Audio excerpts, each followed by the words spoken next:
స్వామియే శరణమయ్యప్ప. ముందుగా శ్రీ మహాగణపతి దేవతాభ్యో నమః. స్వాములు పెట్టేవంటి ధర్మసంధ్య కార్యక్రమాల్లో చాలా ఒక విశేషమైనటువంటి ఒక ప్రక్రియ. గురుస్వామి గారు నేను తొలిసారిగా మాలధారం వేసుకున్నాను. ఇక్కడ అయ్యప్ప స్వామి ఒక పీఠం పెట్టుకున్నాను చక్కగా. నేను ఎక్కువ శాతము మార్కెటింగ్ చేస్తూ ఉంటాను. ఆ మార్కెటింగ్ అనేది ఎలా ఉంటుందంటే బెంగుళూరు వెళ్ళాలో, చెన్నై వెళ్ళాలో, మరి ఇంకా అనేక రకమైనటువంటి ప్రదేశాలకంతా కూడా వెళ్ళాలి. అప్పుడు నేను సన్నిధానము అంటే పెట్టుకున్న తర్వాత ఆ సన్నిధానంలో ఉన్నటువంటి ధూప, దీప నైవేద్యం ఎవరు పెట్టాలి? నేను బయటికి వెళ్ళి ఎటువంటి ఒక అల్పాహార భిక్షని నేను స్వీకరించాలి. అటువంటి ఒక విషయాలు ధర్మసంధ్యాన్ని మాకు వివరించిన గురుగారు చాలా కృతజ్ఞతలు తెలుపుకుంటామని భక్తులు చెప్పటం అనేది తెలుస్తుంది. చాలా సంతోషమైనటువంటి వార్తమ్మ. ఈ యొక్క ఇది ఏంటంటే మీ యొక్క వృత్తికి ఎటువంటి అడ్డం లేదు. మీకు మీ సన్నిధానంలో ఇంట్లో మీ అమ్మగారు ఉంటే అమ్మగారు దీపం ముట్టించవండి. లేని పక్షాన మీ భార్యతో కూడా దీపారాధన చేయించుకోవచ్చు, ఇబ్బంది ఏం లేదు.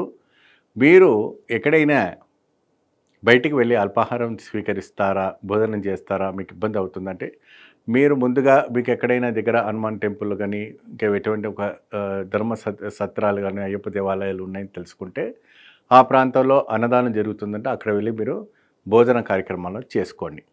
లేని పక్షాన మేము హోటల్లో భోజనం చేసుకోవచ్చు. అంటే శాకాహారము భోజనం ఉంటుంది. అంటే కొన్ని వెజిటేబుల్స్కి సంబంధించినటువంటి వెజిటేరియన్కి సంబంధించినటువంటి హోటల్స్ ఉంటాయి. దాంట్లో వెళ్ళి చక్కగా మీరు భోజనం చేసుకోండి. అయితే భోజనం చేయటం అంటే ఏంటి? దాంట్లో గార్లిక్, సాంబార్లో అన్ని విషయాలుగా ఉంటాయి కాబట్టి అవన్నీ స్వీకరించకుండా వైట్ రైస్, పెరుగు అన్నం. ఏం తింటారు? వైట్ రైస్, పెరుగన్నం, ఉప్పు వేసుకొని చక్కగా తినండి. గార్లిక్ వేసినటువంటి ఒక నిమ్మకాయ బద్ద కానీ లేదంటే ఆవకాయ పచ్చడి కానీ ఇంకా అనేక రకమైన కూరలు ఉండకూడదు, తినకూడదు. మీరు కేవలము చక్కగా పెరుగన్నం వేసుకొని ఆ పెరుగన్నంలో భోజనం చేసుకోండి. అది సరిపోలేదు, అన్నం ఇంకా మాకు సరిపోలేదంటే అరటిపండ్లు తినండి. పండ్లకు ఏ పండు తినే దోషం లేదు. ఏది కావాలంటే ఆ పండ్లు కావాల్సినవంటంతగా తినండి. మంచి కడుపు నిండా తినండి, తృప్తి పడుతుంది. మంచి అద్భుతమైనటువంటి ఫలితాలు రావడానికి మంచి ఆవిష్కారం మీకు కనపడుతూ ఉంటుంది. వాస్తవానికి కొన్ని విషయాల్లో మనం చూసేటప్పటికి కొన్ని విధాల్లో మనకు కనపడతా అంటే హోటల్లో వెళ్ళి అయ్యప్ప స్వామి భక్తుడు భోజనం చేస్తున్నారు కదా అని తప్పు ప్రచారం చేసుకోవడం అనేది చాలా తప్పు. ముందు ఆత్మరాముణ్ణి మనం శాంతించాలి.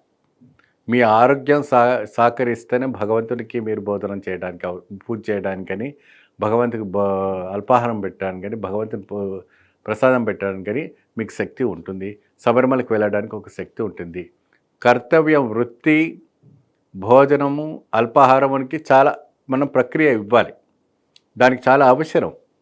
సో ఈ బయట సాయంత్రం వేళ కూడా మీకు లేట్ అయిపోతుంది కాబట్టి ఎక్కడైనా అరటిపండ్లు కొనుక్కోండి. ఆ అరటిపండు తీసుకొని చక్కగా అరటిపండ్లు తినండి, కొబ్బరి నీళ్ళు తాగండి, దోషం ఉండదు. మంచిగా యాపిల్స్ తీసుకోండి. ఇంకా అనేక రకమైనటువంటి డ్రై ఫ్రూట్స్ ఏమైనా ఉంటాయి, డ్రై ఫ్రూట్స్ కూడా తీసుకొని తినండి. చక్కటి బలానికి మీకు సహకరిస్తుంది. ఆరోగ్యంగా ఉండటం అనేది జరుగుతుంటుంది. కానీ హోటల్లో వెళ్ళిన తర్వాత మీరు సాంబార్కు కానీ, కర్రీస్ కానీ అటువంటి పదార్థాలు కానీ ఏమీ స్వీకరించకూడదు. ఇంటికి తిరిగి వచ్చిన తర్వాత చక్కగా తలస్నానం చేసుకొని శుభ్రంగా వేరే ఒక అయ్యప్ప స్వామి వస్త్రాలు ధరించుకొని మీరు మీ సన్నిధానంలో నిత్యం పూజ చేసుకుంటూ హారతి ఇచ్చేసి స్వామివారికి నమస్కారాలు చేసుకుంటూ ఉంటే చక్కనైనటువంటి ఒక ప్రభావికమైనటువంటి వాతావరణంలో రావటం అనేది జరుగుతుంది.